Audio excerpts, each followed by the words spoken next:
start. Mr. Deputy Speaker, sir, I rise to support this measure.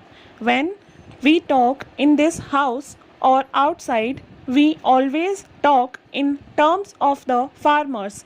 It is a fact that our country is predominantly a farming country.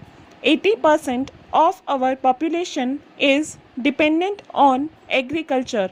Therefore, even in the sphere of industries, particularly those which are agro based, a scientific approach is required.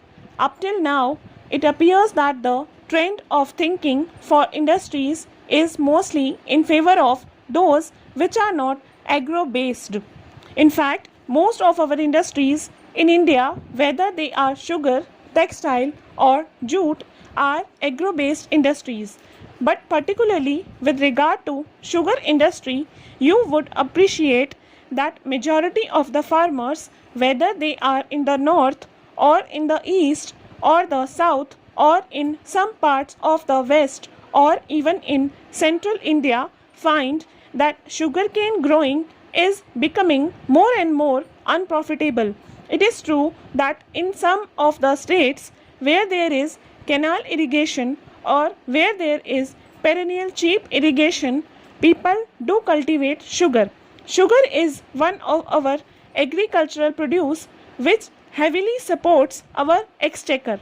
Moreover, because of the sugar production, we are in a position to maintain the stability of prices in the country. Therefore, my primary submission would be that we should realize that this industry should survive, progress, and prosper. Its maladies and the causes of its sickness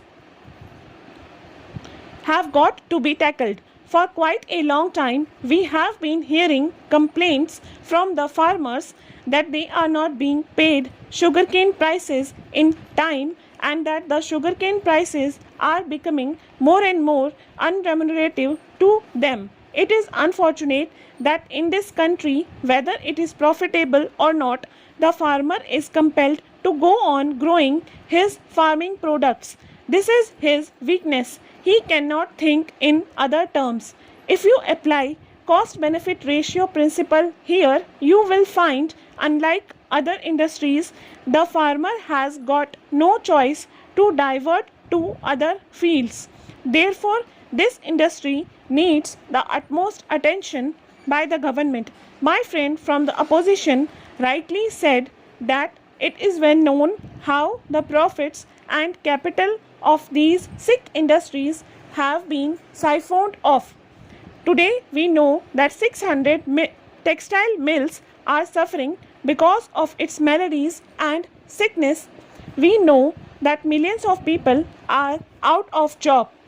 Similarly, if you do not give specific attention to the sugar industry, the fate of the farmers and workers in the sugar factories would be in jeopardy. Therefore, my submission is that until we make the entire farming community stand on its own legs, our goal of making our economy self-reliant as early as possible will not be achieved.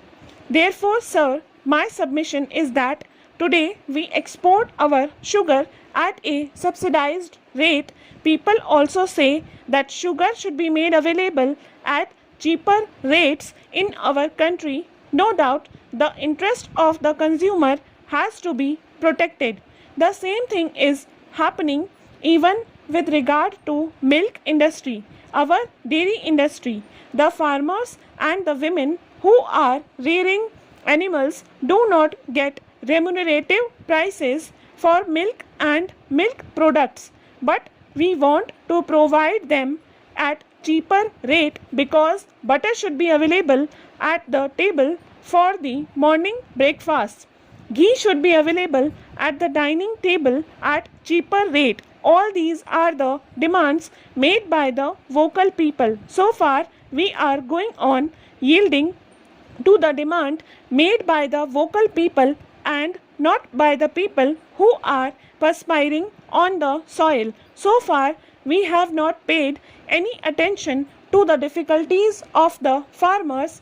I come from a village and I know the difficulties of the villagers. There is no 8-hour shift. There is no DNS allowance with the rise in the price index level, but does it mean that he should not get even the remunerative price for the products he provides? Maybe sugarcane, maybe milk, maybe food grains, maybe castor oil, maybe pulses, or anything else. Now the time has come when we have to pay attention to their needs and aspirations and see that the farmer gets the remunerative price. Of course, I welcome and support this bill, but I would say it will be in the strict relevance of the situation.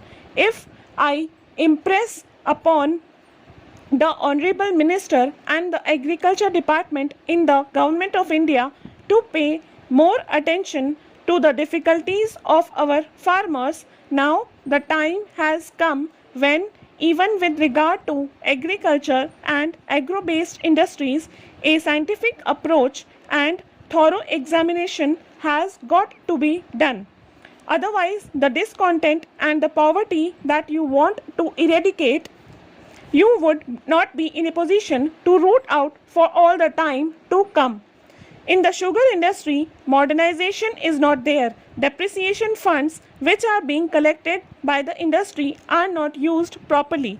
Allotment of funds, as already mentioned, is done for the other industries, but not for the sugar industry at all. Stop.